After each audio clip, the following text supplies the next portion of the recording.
자, 말씀을 나누겠습니다. 하나님 말씀 오늘은 마태복음 9장 1절에서부터 8절까지의 말씀이 되겠습니다. 마태복음 9장 1절에서부터 8절. 제가 받들어서 봉독을 합니다. 예수께서 배에 오르사 건너가 본 동네에 이르시니 침상에 누운 중풍병자를 사람들이 데리고 오거늘 예수께서 그들의 믿음을 보시고 중풍병자에게 이르시되 작은 자야 안심하라 내 죄의 사함을 받았느니라.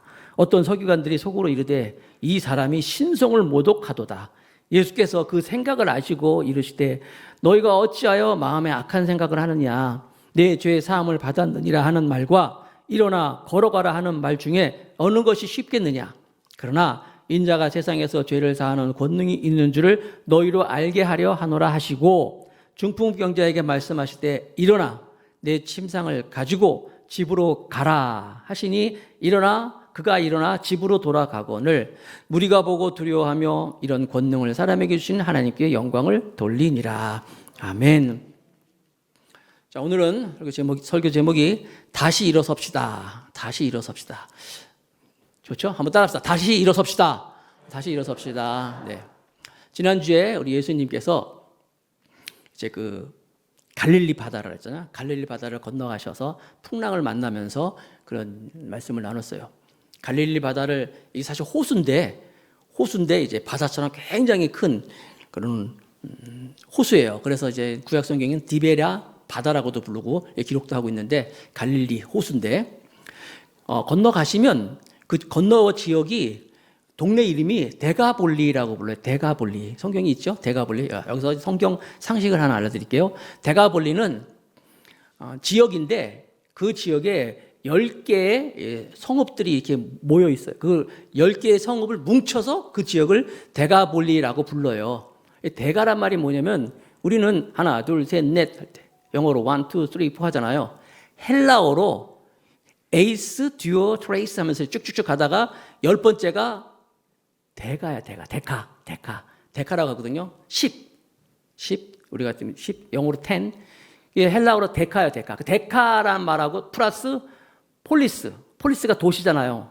폴리스란 도시들. 데가볼리, 그러니까 10개의 도시, 성읍들이 이렇게 모아서 지역을 데가볼리라고 불러요. 근데 그 지역 중에 유명한 도시가 이제 오늘 말씀에 나와 있는 것처럼 지난주에 건너갔던 가다라 그렇게 있잖아요. 가다라는 지역이 마태복음에 가다라로 나와 있지만 이 마가복음과 누가복음에는 거라사라고 나와요. 들어보시죠. 거라사 광인.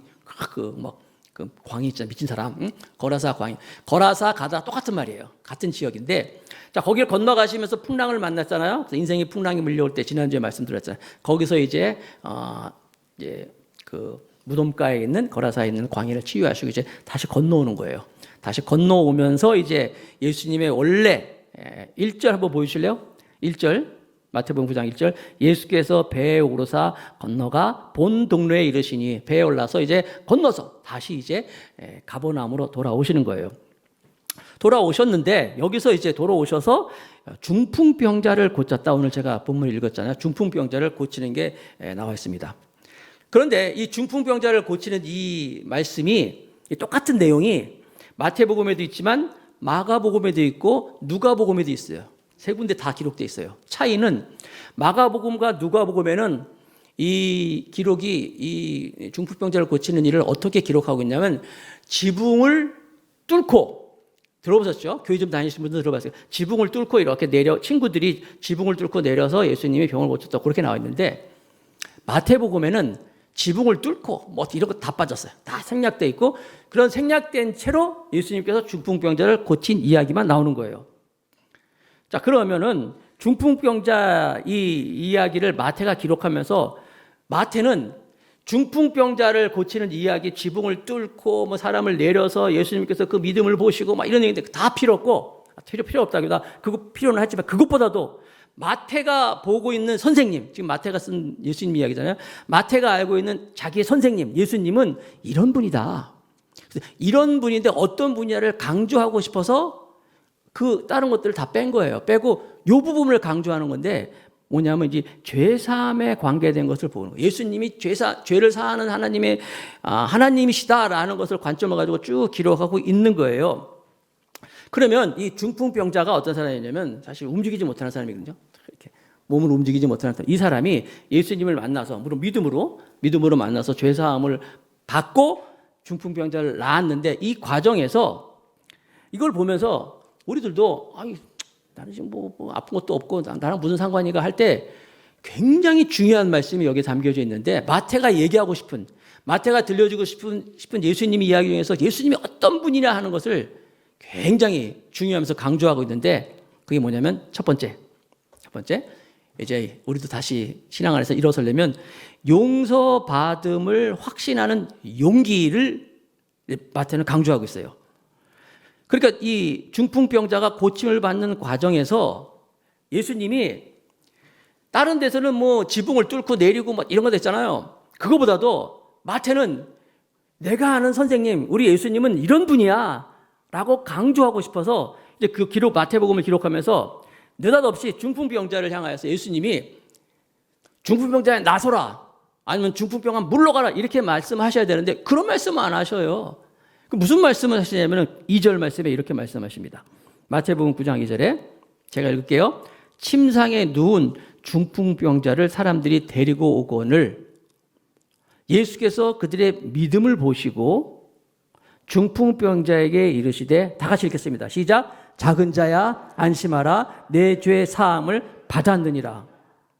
아니 병들어서 움직이지 못하고 있는 사람이 왔는데 고쳐달라고 왔는데 예수님이 병아 물러가라 아니면 고침을 받다 이런 말씀하지 않고 느닷없이 죄사함을 받아라 얘기하는 거예요. 아니 그러면 지금 병 드는 거 같고 중풍병하고 죄하고 무슨 관계가 있길래 왜 이렇게 말씀하셨을까? 마태는 그걸 얘기하는 거예요. 여러분 우리가 인생에 있는 모든 문제 우리가 가지고 있는 이 세상에 있는 모든 어려운 문제 죽음이라든지 뭐 병든 거라든지 뭐 여러 가지 물질의 문제라든지 모든 문제의 근원이 무엇이냐면 왜 이런 일이 어려움이 있고 이런 문제가 있을까요? 이유는 한 가지. 죄로부터 시작된 거예요. 죄. 하나님이 인간을 창조하고 은혜를 베풀으시고 아담과 하와에게 정말 에덴 동산에서 풍요롭게 파라다이스 천국에서 우리를 살게 하셨어요. 그런데 인간이 죄를 졌잖아요. 먹지 말라고 하는 선악과를 따먹어 버렸어요. 죄가 인류 가운데 들어와 버린 거예요. 죄가 들어오니까 그때서부터 인간에게 뭐가 생기기 시작하냐면 네가 정령 죽으리라. 죽음이 생겼어요. 그리고 땀을 흘리지 않으면 살 수가 없어요. 그래서 그가 이제 가난이라는 게 인간에게 들어오고 세 번째 질병. 여자가 애를 낳을 때 고통을 당한다든지 하여튼 죄로부터 시작된 것이 모든 죽음, 질병, 가난 이게 인류의 시작이 죄로부터 시작된 거예요. 우리 근원이 시작이 그렇게 된 거예요. 그래서 지금 마태는 이 사람이 지금 병을 앓고 있는데 이 병을 앓고 있는 이 사람에게 가장 근원적인 치료는 뭐냐면 내 죄 사함을 받았느니라 라고 하는 말씀이에요. 내가 죄 사함을 받았다. 그래서 이 말이 또 대단한 말이죠. 죄 사함을 받았다는 얘기를 하면은 하나님만이 할 수 있는 거거든요. 그래서 이 말씀에도 보면 이 서기관이 지가 하나님이야? 하나님만이 할 수 있는 죄 사함을 받았다는 이야기를 어떻게 할 수 있는 거야? 신성모독이라고 그래요. 신성모독은 뭐냐면 그러니까 살아가면서 율법에 죽을 죄를 지는 게 많이 있어요. 여러 가지 죽을 죄. 예를 들어서 부모에게 뭐 불효한다든지 뭐 여러 가지 뭐 나쁜 짓 할 때 죽을 죄가 있는데 그 죽을 죄 중에서 가장 센 죽을 죄가 뭐냐면 하나님을 모독하는 거거든요. 지금 예수님이 죄 사함을 받았다라는 이야기를 하니까 그 서기관과 바리새인들이 야, 지금 이 사람이 죽을 죄를 죄 사함을 받게 한다고 얘기하네. 하나님 자기가 하나님이야. 하나님처럼 말을 하면서 예수님을 죽일 생각을 합니다. 그래서 사실은 예수님이 십자가에 못 박혀 돌아가시게 된 것이 이 율법사라든지 제사장과 모든 사두개인과 바리새인들이 예수님을 바로 이 신성 모독죄를 뒤집어 씌워가지고 여러 가지 뭐 안식일을 거역 같아가지고 예수님 십자가에 못 박게 하는데 바로 이 악한 생각을 하는 거예요. 하나님처럼 그랬다 이거지. 하나님처럼 자기가 무슨 하나님이야? 죄사함을 얻게 한다고? 이런 말을 하니까 그런 생각을 예수님 말씀하시니까 그래서 4절에 이런 말씀합니다. 4절 보세요. 예수께서 그 생각을 아시고, 무슨 생각? 신성 모독해서 하고 예수님을 죽이겠다는 그런 악한 생각. 자기가 하나님이야? 뭐 그런 소리 어떻게 할 수 있어? 몰라도 한참 모르네 하는 그 생각. 예수께서 그 생각을 아시고 이르시되 너희가 어찌하여 마음에 악한 생각을 하느냐. 악한 생각을 하느냐. 그러면서 마태는 지금 무슨 얘기하고 있냐면 예수님은 우리의 이 존재, 우리 죄의 문제를 해결하시는 하나님이시다. 병을 고치기 이전에 먼저 그것부터 해결하는 것을 말씀하고 있는 거예요. 자, 여러분. 교회만 가면 사람들이 죄인이라는 소리를 해. 그리고 뭐 용서하여 주옵소서 그러는데 뭔 내가 큰 죄를 졌다고 말해요. 그럴까요, 여러분? 우리는요, 근원적으로 내가 죄를 져서 죄인이 아니라 죄인이기 때문에 죄를 짓는 거예요. 다시 얘기합니다. 내가 죄를 져서 죄인이 아니라 죄인이기 때문에 죄를 짓는 거예요. 술 공장에서 나오는 건 모두가 다 술이야. 요즘에 무알콜도 있고 뭐 도수가 약한 것도 있어요. 뭐 0. 몇 %짜리도 있고 또 센 것도 있죠. 저기 중국집 가면은 빼갈이라고 아주 그런 게 있어. 얼마나 알코올이 센지 그거는 딱 주면서 옆에서 성냥불을 딱 불을 붙이더라고. 막 확 도수가 센 거. 도수가 센 것이나 뭐 0. 몇 %나 얼마 안 되는 것이나 다 술공장에서 나온 건 다 뭐예요? 다 술이에요, 술. 우리는요, 죄를 졌잖아요. 아담과 하와가. 그래서 하나님으로 우리가 갈라졌잖아요. 갈라져서 그 사이를 예수님께서 구세주로 오셨는데 여기 뭐 우리가 뭐 교회 열심히 다니고 집사님, 권사님, 목사님 그래도요 다 죄인이에요. 죄를 질 수 있는 환경만 주면 얼마든지 다 죄를 질 수밖에 없는 존재가 우리예요. 그래서 예수님은 우리의 죄를 사하여 주시고 있다는 분은 예수님 바로 우리 존재, 죄를 질 수밖에 없는 이 죄인, 이 죄인의 이 죄의 문제, 그리고 근원적인 문제를 해결하기 위해서 오신 분이 예수님이라는 사실을 믿으시기 바랍니다. 그 우리도요, 내가 죄인이라는 사실을 인정해야 돼요. 난 법 없이도 사는 사람이요? 그게 죄야. 그렇게 얘기하는 게. 우리는요, 또 말씀드리잖아요. 죄를 져서 죄인이 아니라 죄인이기 때문에 죄를 진다니까요.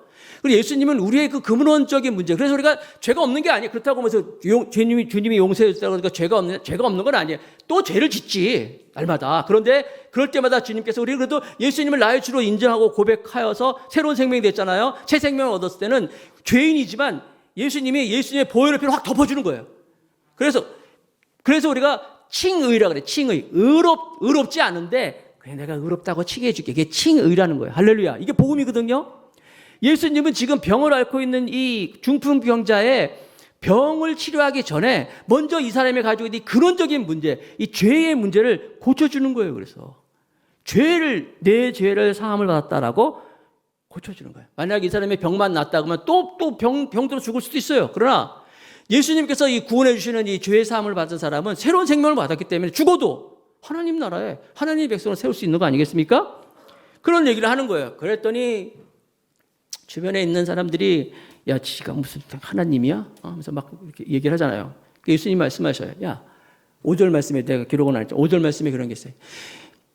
죄 사함을 얻게 하는 거라 일어나 걸어라는 것 때문에 어느 게 더 쉽겠느냐? 그걸 말씀하셔요. 자신이 어떤 존재인가를 말씀하는 거예요. 병을 낫게 하는 것보다도 죄 사함의 문제에 대해서 근원적인 걸 치료하시는 하나님을 말씀하는 거예요. 그게 6절이잖아요. 다 같이 읽어보겠습니다. 6절. 시작. 그러나 인자가 세상에서 죄를 사하는 능력이 있는 줄을 너희로 알게 하려 하노라 하시고 중풍병자에게 말씀하시되 일어나 내 침상을 가지고 집으로 가라 하시니. 그러니까 병을 낫는 것도 이제 예수님 입장에서는 그게 후순위예요. 먼저 중요한 건 뭐예요? 인자라는 것은 예수님이 항상 당신을 얘기할 때, 예수님께 자기 자신을 얘기할 때 인자라는 표현을 썼거든요. 하나님의 아들. 인자가 세상에서 죄를 사하는 권능이 있는 줄을 너희로 알게 하노라. 바로 이 문제예요. 우리에게 있는 모든 문제, 병, 가난, 이 죽음, 이런 모든 것은 죄로부터 오는 것인데 그 죄의 문제를 주님께서 해결하시기에 오신 분이시다. 그렇다고 해서 여러분 또 그래? 그럼 내가 죄를 져가지고 물론 자기의 잘못을 위해서 모든 게 나왔겠지만 모든 게 다 죄 때문이다라고 이렇게 하는 것도 그것도 비성경적이에요. 왜냐하면 욥기라는 건 욥기 말씀에 보면은 욥이라는 사람은 정말 동방의 의인이에요. 하나님을 경외하고 사람들하고 또 이렇게 정직하게 사는 사람이 있지만 그도 병들었어요. 어려움을 당했어요. 고난을 당했어요. 왜 그랬어요? 거기엔 하나님의 뜻이 있었어요. 하나님의 생각이 있었단 말이에요. 하나님의 섭리가 있었단 말이에요. 그러니까 모든 게 다 죄 때문이라고 하는 것도 비성경적이지만 그래도 우리가 아플 때는 병, 가난, 죽음 이것은 어디부터 왔다고요? 죄로부터 왔기 때문에 함부로 꼭 기억해야 돼요. 그래서 여러분, 내가 여러분들이 병이 들었다, 몸이 아프다 그러면요, 나는 죄를 안 졌지만 그래도 다시 한번 이 죄라는 게 어디서부터 왔다고요? 죄로부터 왔기 때문에 항상 하나님 내 자신을 보게 하옵소서. 내 자신을 보고 내가 하나님 앞에 바로 서는 거를 한번 뒤돌아보는 꼭 필요해요. 여러분 또 그런 거 있잖아요. 뭐 죄지 우리가 무슨 안 좋은 일 있을 때 항상 나 뭐 죄 지은 거 없는가? 그런 생각하잖아요 다. 하나님이 주시는 생각이에요. 오늘 선한 거예요 그거는. 나는 죄 안 졌는데 제가 부끄러운 얘기지만 중학교 1, 2학년 때 중학교 1, 2학년 학생들은 한참 사춘기 때 아닙니까? 온갖 호기심이 많고 막 온갖 뭐 그럴 때예요. 그때 남자 중학교 학교에 이제 참 빨간 책이라는 게 있었다. 빨간 책. 그 뭐냐면 이제 하여튼 빨간 책이라는 게 있어요. 그리고 학교에 어떤 애들이 갖고 오는 거야. 갖고 와가지고 애들한테 막 이렇게 보여줘. 막 봅니다. 그리고 막 돈 주고 팔아 어떨 때는 야 그것 좀 사그래. 저랑 아주 절친이 있었어요. 정말 교회도 같이 다니는 절친이 있는데 이 아이가 이제 주말을 지나고 나서 만난지 와서 그런 거예요. 영규야, 나 지난주에 죽을 뻔했어. 그래서 왜? 그랬더니 온몸에 열병이 감기인지 뭐지 그때는 뭐 병원도 많지 않고 병원 잘 안 갈 때잖아요. 막 자기가 누워 있는데 너무너무 힘들다는 거예요. 막 열도 나고 막 정말 죽게 생겼더래요. 그래서 근데도 지금 괜찮잖아 했더니 그래서 내가 사실은 내가 빨간 책 갖고 있던 거 장독대에 올라가서 다 태워버렸어. 그런 거예요. 자기가 장독대에 올라가가지고 다 불태웠대요. 그랬더니 괜찮다고. 괜찮다. 여러분 사람들이요 다 어려움이 닥치면 내가 뭐 잘못한 거 없나? 내가 죄 지은 거 없나? 이게 하나님이 주신 생각이에요. 부모가 자녀들이 아플 때 낫지 않고 막 오랫동안 힘들 때 부모들은 다 어떻게 해요? 내가 뭐 잘못한 거 없나? 내 애가 이렇게 아픈가? 이게 하나님이 주시는 마음이에요. 생각이라는 거예요. 그래서 모든 게 다 죄 때문은 아니지만은 하나님의 선한 뜻이 있기 때문에 아픈 것도 의인도 아플 때도 있지만 그래도 우리는 죄인이기 때문에 어쩔 수 없는 죄인이기 때문에 이 가난과 질병과 이 죽음은 죄로부터 왔기 때문에 어려움에 닥치면 항상 죄의 문제를 생각할 필요가 있는 거예요. 예수님이 그래서 인자가 세상에 죄를 사하는 권능이 있는 줄 너희로 알게 한다. 그래서 예수님이 필요한 거예요. 예수님이 왜 필요해요? 난 죄 지은 거 없어. 그럼 구세주가 필요 없는 거예요. 그러나 우리는 오늘도 내가 어쩔 수 없는 죄인이잖아요. 어쩔 수 없는 죄를 질 수밖에 없는 존재이기 때문에 오늘도 나를 은혜 베풀어 주시고 나에게 하나님의 이 죄사함의 은혜를 허락하옵소서 할 때 우리가 좀 더 하나님을 가까이 갈 수 있는 것이고 하나님 보시기에 하나님의 영생을 가진 사람답게 살아가는 사실을 믿으시기 바랍니다. 그래서 주님께서 6절 다시 한번 보여주세요. 인자가 세상에서 죄를 사하는 권능이 있는 줄을 너희로 알게 하노라. 마태는 바로 이 부분을 얘기하고 싶은 거예요. 예수님이 죄를 사하게 하는 것이다. 뭐 누가복음이나 마가복음에는 막 나와서 지붕을 뚫고 내리고 이거 뭐예요? 어쩌면 자기 열심이잖아요. 그래서 물론 이제 친구들의 믿음도 보고 또 뭐 다른 사람들의 노력 같은 것도 귀한 거지요. 그렇지만 마태가 볼 때는 그거보다도 예수님께서 죄를 사하시는 하나님이셔. 그래서 죄를 용서하시는 하나님이셔. 그걸 이제 기록을 하고 있는 거예요. 그래서 여러분들 우리가 열심히 봉사도 하고 열심히 사역도 하고 교회 생활 신앙생활 열심히 하고 참 귀한 거예요. 귀한 거지만 그런 우리의 행위가 우리를 구원하는 게 아니라 오직 예수님을 믿고 예수님만이 우리를 구원해 주시는 구세주라는 사실을 다시 한번 말씀을 통해 깨닫게 되기를 축복하겠습니다. 굉장히 중요한 거예요. 이 죽음에 이르는 모든 뿌리를 주님께서 다 건져내신 거예요. 바로 그래서 이 중풍병의 뿌리가 어디서 났어요? 죄의 문제였구나라고 말씀하시는 거예요. 자, 2절 말씀 다시 한번 보여주실래요? 마태복음 9장 2절 말씀. 침상에 누운 중풍병자를 사람들이 데리고 오거늘 예수께서 그들의 믿음을 보시고, 여기 또 믿음이 나오잖아요. 여기 그들의 믿음이잖아요. 어떤 사람들은 친구들의 믿음 같이 보시지만 친구들의 믿음과 더불어서 이 사람의 믿음이에요. 이 사람도 예수님이 중풍병자를 고쳤다는, 여러분 지금 마태복음 9장을 보고 있는데 마태복음 4장에 보면 이미 산상수훈 말씀하시기 전에 주님께서 각종 병을 다 고쳤다 그랬어요. 거기 보면 각종 병, 소경을 고치시고, 누구 병자를 낫게 하고, 문둥병을 낫게 하고, 막 나오면서 거기 중풍병자도 고쳤다는 게 나오거든요. 그러니까 지금 4장에서 중풍병자를 고친 말씀이 있고, 9장에서 이 중풍병자도 들었어요. 예수님이 내 아픔을 다 해결하실 걸 믿고 있잖아요. 그래서 예수님이 오시기만을 기다리고 있단 말이에요. 그래서 친구들에게도 얘기했겠죠. 나 좀 움직이지 못하니까 나 좀 데려가 다오. 그래서 데려왔단 말이에요. 이 사람 믿음이 어떤 거예요? 예수님을 만나면 나도 병을 나을 수 있을 거나, 이 아주 선한 믿음, 병을 나을 수 있다, 예수님을 만나겠다는 이 믿음, 그들의 믿음이 다 포함되어 있는 거예요. 그리고 여기 다시 말씀을 보여주셔서 2절에 그들의 믿음을 보시고 중풍병자에게 이르실 때 작은 자야, 작은 자. 이건 이제 여기서 이제 가까운 사람한테 칭할 수 있는 건데, 소자야 내 죄사함을 받았느니라 라고 말씀하시는 거예요. 여기서 정말 중요한 게 있는데, 작은 자야 안심하라 라고 하는 이 안심하라를 놓치면 안 돼요. 안심하라, 이 놓치면 안 되는데, 이 안심하라는 말이 다르세이, 헬라어로 다르세이라고 해요. 원어로, 헬라 원어로. 그런데 이게 뜻이 뭐냐면, 우리는 안심하라 그러는데 이게 용기를 가져라, 영어로 be encouraged 그러는데 용기를 가지라는 거예요. 그걸 믿으라는 거예요. 내가 안심하라, 내 죄사함을 받았다는 이 사실을 믿으라는 거예요. 이걸 꼭 믿으라고 말하는 거죠. 말로 쉽잖아요, 여러분. 죄사함 받았다며? 목사님들, 말은 쉽게 하는데 쉬운 말이 아니라는 거예요. 쉬운 말이 아니라는 거예요. 일어나 걸으란 말하고 죄사함을 받으라. 예수님도 5절에 그런 말씀하시죠. 어떻게 더 쉽겠냐 얘기하는데, 정말 우리는, 예수님은 죄를 용서케 하시는 하나님이시다. 왜냐하면 모든 사람이 다 죄를 저질렀을 때, 로마서 3장에 보면 모든 사람이 다 죄를 범하였으면 하나님의 영광에 이르지 못하더니, 그러면 이 죄라는 것은 죄의 싹스 사망이란 말이에요.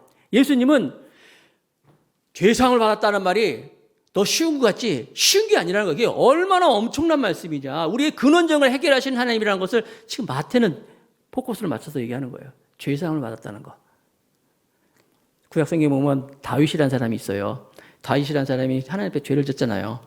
불의한 죄를 졌어요. 자기의 신복인 우리아의 아내를 범하였어요. 그리고 그것을 감추기 위해서 우리아라는 사람을 죽였어요. 살인죄까지 정했어요. 얼마나 큰 죄를 졌습니까? 불의한 죄를 지고 또 살인죄까지 범하고 그러고 있는데, 나단 선지자가 와가지고, 나단 선지자가 왕이시여 드릴 말씀이 있습니다. 무슨 말이요? 그랬더니 글쎄 어떤 큰 부자가 자기 집에 양도 많고 염소도 많고 잔뜩 있는데, 친구가 찾아왔더니 옆집에 양 한 마리밖에 없는 그 사람이 양을 뺏어다가 그 친구를 대접했습니다. 이 왕이 벌떡 일어나면서, 아니 우리나라에서 할 때 그런 나쁜 놈이 있단 말이냐? 그 놈이 대체 누구냐? 나단 선지자가 It's you. 너야 너. 네가 그랬어. 그 당시는요, 왕은 진짜 절대 왕권을 가지고 있기 때문에 이거 어디서 헛소리하고 있어? 나를 모함하고 있어. 얘들아 죽여라 그러면 죽일 수 있는 거예요. 그런데도 불구하고 다윗은 너다, 네가 지금 그런 죄를 졌다 했을 때 무릎을 꿇고 침상에 젖도록 엉엉 울면서 하나님께 회개합니다. 그게 시편 51편이에요. 시편 51편에 자기의 죄를 지적받고 하나님께 간절히 통해 자백하는 모습이 있어요. 시편 51편 17절. 하나님께 구하는 제사는 상한 심령이라. 회개하는 거예요. 자기의 죄를 다 회개하는 거예요. 회개하면서 다윗이 깨달은 것, 오늘 이 중풍병자를 향해서 내 죄 사함을 받았느니라 하는 이 죄 사함을 받았다는 이 확신이 계속 나옵니다. 다시 한번 그 다음 시편 51편 17절 계속 보여주세요. 제가 읽을게요. 하나님께 구하는 제사는 상한 심령이라. 다 같이 시작. 하나님이여 상하고 통회하는 마음을 주께서 멸시하지 아니하시리이다. 예수님, 하나님이 내가 지금 죄를 졌는데, 너 죄 졌어, 저리 가, 보기 싫어, 네가 그런 못된 죄여서, 이런 분이 아니라 자복하면, 내가 죄인이라는 걸 인정하면 멸시하지 아니하시는 하나님. 알았다, 그렇지, 내가 사해줄게. 죄사함을 받았느니라. 오늘 얘기한 것처럼 중풍병자에게 죄사함을 받았느니라 하는 이런 말씀을 다윗은 믿었어요. 그걸 확신했기 때문에. 그래서 성경에 보면요, 다윗이 사울 왕보다 훨씬 나쁜 짓 많이 했어요. 사울은 그래도 크게 눈에 드러나는 교만한 죄는 있었지만, 다윗은 사람도 죽이고 불의한 죄도 막 정했지만은, 그래도 이렇게 하나님이 자기의 죄를 사하여 주시는, 여기 나온 것처럼 상하고 통의 마음을 주께서 멸시하지 아니하신 하나님을 믿었기 때문에 뭐라고 말씀하냐면, 이 다윗이 내 마음에 쏙 드는 사람이다 라고 말씀하시는 거예요. 사도행전 13장 22절에 나왔잖아요. 다윗을 왕으로 세우시고 증언하여 이르시되 내가 이새의 아들 다윗을 만나니 내 마음에 맞는 사람이라 내 뜻을 다 이루려 하시리라. 이거 뭐냐면 내 마음에 속드는 사람이다. 다른 성경 지금 우리가 개역 개정이지만 개역 성경에 내 마음에 합한 사람이라고 말씀하시는 거예요. 그래서 사랑하는 성도 여러분, 여러분들 이 말씀 앞에서 사실 나하고 중풍병자하고 무슨 상관이 있어? 그렇죠? 중풍병자를 고쳤대. 그걸 볼 게 아니라 그렇구나. 주님이 내 죄를 사하셨구나. 내가 주님 앞에 난 정말 죄인입니다. 주님이 없으면 살 수 없습니다. 예수님을 나의 주로 고백합니다. 주가 뭐예요? 로드, 주인이라는 거예요. 내가 그전엔 내가 주인이 되었고 세상을 주인 삼고 살았지만은 그런 거 다 내려놓고 주님이 나의 주인이십니다. 라고 할 때 나를 용서해 주시고 나의 주가 되십시오. 라고 하면은 새로운 나에 있는 나의 존재를 바꿔주시는 새로운 죄사함을 얻게 하시는 이 말씀을 여러분 붙잡으시기 바랍니다. 어떤 죄라도 여러분. 이사야 1장 18절 말씀에 여호와께서 말씀하실 때 오라 우리가 서로 변론하자. 너희 죄가 주홍 같을지라도 눈과 같이 희어질 것이요 진홍같이 붉을지라도 양털같이 희게 되리라. 용서해 주신다는 거예요. 그래서 여러분 죄인이죠. 다 죄인이지만 나는 주님 앞에 죄인입니다 라고 진솔하게 고백하고 주님이 없으면 살 수 없습니다 라고 하면은 요한일서 1장 9절 말씀에 다 같이 읽겠습니다. 시작. 만일 우리가 우리 죄를 자백하면 그는 미쁘시고 의로우사 우리 죄를 사하시며 우리의 모든 불의에서 깨끗하게 하실 것이요. 뭐라고 했어요? 모든 불의에서. 우리가 이건 절대 안 될 거야. 이건 아니에요. 모든 불의에서 우리를 깨끗하게 하실 거예요. 할렐루야. 우리가 그런 존재예요. 내가 그런데 막 나는 무슨 죄인이야 한다면 아직도 그런 자유함이 없는 거예요. 그러나 우리가 그렇구나. 말씀으로 주님 앞에 내가 죄인이라는 걸 용서하시구나. 죄사함을 얻었다 믿는 자면 새로운 존재가 되는 겁니다. 로마서 8장 1절과 2절 말씀 읽겠습니다. 시작. 그러므로 이제 그리스도 예수 안에 있는 자에게는 결코 정죄함이 없나니 이는 그리스도 예수 안에 있는 생명의 성령의 법이 죄와 사망의 법에서 너를 해방하였음이라. 오늘 이 중풍병자가 너는 죄사함을 받았다라는 말씀 믿은 것처럼 우리도 주님을 나의 주로 고백하면서 이 죄사함의 은총을 누리는 우리 모두가 되길 축복합니다. 그럴 때 우리가 일어날 수 있는 거예요. 그렇죠? 두 번째, 다시 일어서려면 일어서는 순종입니다. 자, 일어서는 순종 볼까요? 말씀을 봅니다. 마태복음 9장 6절 오늘 그러나 인자가 세상에서 죄를 사하는 권능이 있는 줄 너희로 알게 하려 하노라 하시고 중풍병자에게 말씀하시되 일어나 내 침상을 가지고 집으로 가라 하시니. 자, 주님이 정말 움직이지 못하기 때문에 친구의 도움을 가지고 예수님 앞에 나왔는데 예수님이 일어나 내 침상을 가지고 내 집으로 가라 그랬어요. 여러분이라면 어떡하겠어요? 지금 계속 누워있고 꼼짝도 못하는데 여러분 우리 지금도 풍 맞은 사람들 보면 알잖아요. 주변에 못 일어나고 못 걷잖아요. 일어나 짐을 가지고 집으로 가라 말씀했는데요. 일어날 수 있을 것 같아요, 여러분? 쉬운 것 같아요? 뭐 성경에 안 나왔지만 모르지 또. 성경에 그 에스겔 골짜기에서 마른 뼈를 굳게 하신 것처럼 갑자기 두두두두두두두두두 그래서 일어난 뭐 그렇게 나온지 모르지만 성경이 지금 아무것도 안 나온단 말이야. 이 사람이 일어나지도 않았고 평생 그러니까 그런 정상적인 삶이 아닌데 혹시 또 일어나는 척하다가 또 넘어지면 또 얼마나 창피해. 여러 가지 생각이 있을 텐데 중요한 거는 일어나 집으로 침상을 가지고 집으로 가라 그랬더니 7절에 바로 이어서 나오는 말씀이 7절 그가 일어나 집으로 돌아가거늘. 할렐루야. 일어나서 집으로 돌아갔다는 얘기는 앞절에도 나와 있지만 집으로 가라. 집으로 갔다. 이 집으로 갔다는 얘기는 모든 게 다 회복됐다는 거예요. 다 정상적으로 회복됐다는 건데 그러면 정상적으로 다 회복되게 될 때 예수님이 뭐라고 말씀하시냐면 일어나 가지고 가라 라는 동사가 있잖아요.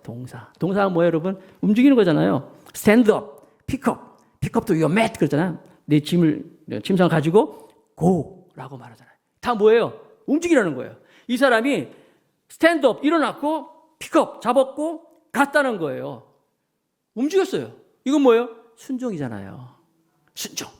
제가 늘 말씀드리잖아요. 우리 안에 있는 믿음, 내재되어 있는 믿음이 그냥 이 안에만 가만히 있으면 이건 아무런 기적도 없어요. 그러나 이것이 바깥으로 나오는 거라 했잖아요. 보이는 거라 했잖아요. 이 사람도 마찬가지예요. 주님을 믿는 이 믿음, 주의 말씀을 믿는 일어나 내 짐을 가지고 집으로 가라 이 말씀이 선포될 때 말씀 믿고 그냥 벌떡 일어났어요. 일어나서 들고 가잖아요. 순종이라는 거예요. 예수님이 요한복음 21장에 보면은 이제 부활하셔가지고 제자들이 예수님을 떠나서 디베라 바다에서 그 고기를 잡고 있는데 요한복음 21장에 다시 나타나십니다. 나타나셔가지고 밤새도록 고기를 못 잡은 그들을 향해서 주님 말씀하십니다. 요한복음 21장 6절 7절 이르시되 그물을 배 오른편에 던지라 그리하면 잡으리라 하시니. 여러분, 베드로랑 이 사람들이 뱃사람들이에요. 이 갈릴리 대학교 노젓는 학과 뭐 어부학과 뭐 이 베테랑들인데 밤새도록 허탕을 쳤는데 오른편에 던지라 하셨어요. 중요한 것, 이에 던졌더니 순종하는 거잖아요. 순종했더니 물고기가 많아 그물을 들 수 없었더라. 던지는 거예요. 순종하는 거예요. 뭘 믿고? 하나님 말씀 믿고. 제가 말씀을 준비하면서 무슨 좋은 자료가 없을까 이렇게 찾아봤어요. 찾아봤는데 예화를 찾다가 그 리우 올림픽이라고 있었습니다. 리우 데자네이루라고 그 브라질에서 했던 올림픽이 있을 때 그때 에페 펜싱에 금메달을 딴 박상영이라는 선수가 있었어요. 기억나세요? 박상영이라는 선수가 금메달을 땄는데 펜싱이라는 것은 이제 15점을 먼저 따면 이제 이기는 거예요. 개인전입니다. 결승이에요. 금메달 앞에 있는 거예요. 막 하는데 13대 9가 됐어. 13대 9가 딱 된 상황이에요, 지금.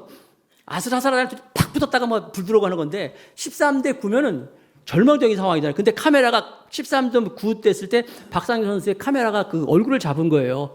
그랬더니 그 선수가 할 수 있다. 할 수 있다. 이렇게 잡혔어요. 아마 아실 거예요, 여러분. 궁금하시면 유튜브에 가셔서 박상영 그 올림픽 쳐보세요. 그 장면 나와요. 할 수 있다. 할 수 있다. 할 수 있다. 중얼중얼거리는 게 딱 잡혔어. 그리고 나서 이제 13대 9에서 14대 10까지 됐어. 뭐 이제 상대편 선수가 훨씬 더 랭킹도 높아요. 성적도 좋고 다. 여러분, 그런 상황에서 지금 한 번 붙을 때마다 아슬아슬하잖아요. 13대 9에서 14대 10이 됐어요. 그런데 할 수 있다. 할 수 있다. 조금 그랬잖아요. 그러더니 이 선수가 그러더니만 13대 11, 13대 12, 13대 13, 14대 14, 15대 14 이겨버렸어. 연속적으로. 그게 유명한 장면이잖아요. 할 수 있다. 할 수 있다. 나중에 여러분 이 금메달 따면 항상 그 뒷이야기가 막 나오잖아요. 막 기사에 보니까 그 선수가 일기를 쓴 게 있는데 일기에 그런 게 있더라고요. 자기가 무슨 큰 경기에서 졌나 봐요. 하여튼 졌는지 오늘의 패배가 내일의 승리를 갖다 줄 걸 나는 믿는다. 할 수 있다. 할 수 있다. 그런 글이 썼겠더라고요. 그 어머니 최명선이라는 분인데 어머니가 그랬어요. 우리 아들 우리 집이 가난해가지고 그냥 이 좋은 장비 사주지도 못하고 잘 해주지도 못하고 나는 할 수 있는 건 아들을 위해서 기도하는 것밖에 없습니다. 역시 그 기사가 있더라고요. 아들을 위해서 기도하는 것밖에 없었어요. 여러분, 그런 거예요, 여러분. 기도하는 거예요. 기도하고 하나님만 할 수 있다. 그리고 다시 일어나는 거예요. 올림픽 얘기가 나와서 그때 그 여자 개인 양궁 선수가 있어요. 장혜진이라는 선수가 있는데 이 선수도 그렇더라고요. 개인전 이제 결승 바로 전 준결승에서 3점을 쐈어. 3점. 아니 10점을 쏴야 하는데 3점을 쏘면 이거 끝난 거 아니에요? 그런데도 장혜진, 그래서 세 번 쏘고 이렇게 하는 거잖아요. 3점을 쐈는데도 불구하고 장혜진이라는 이 선수 결국 이제 금메달을 땄는데 나중에 그 선수의 그 일기에 보니까 거기도 이제 나와 있더라고요. 하나님의 이름을 부르면서 난 쏘았습니다. 하나님을 보면서 포기하지 않고 나도 활을 당겼습니다. 이렇게 나오더라고요. 다 뭐예요, 여러분? 중풍병자처럼 정말 지금 어떻게 할 수 없는 좌절의 상황이 있지만은 내가 죄사함을 받았느니라. 그 말씀을 믿는 용기라 그랬어요. 나 죄사함. 야, 말만 갖고 어떻게? 말이 아니에요, 그게. 그 말 하신 분이 누구예요? 하나님이신 예수님이잖아요. 그 예수님이 여러분에게 동일하게 말씀하십니다. 너는 내 아들이다. 내가 너를 위해서 죽었다. 믿으세요. 그리고 그걸 잡는 게 용기예요. 안심하라. 이거 용기라는 거거든요. 안심하라. 용기를 가지고 일어나서 이 중풍병자와 같은 이런 상황, 좌절과 어려운 상황에서 딛고 일어나서 다시 한번 힘을 가지고 천국을 향해서 달려나갈 수 있는 우리 모두가 다 될 수 있기를 주님의 이름으로 축복합니다.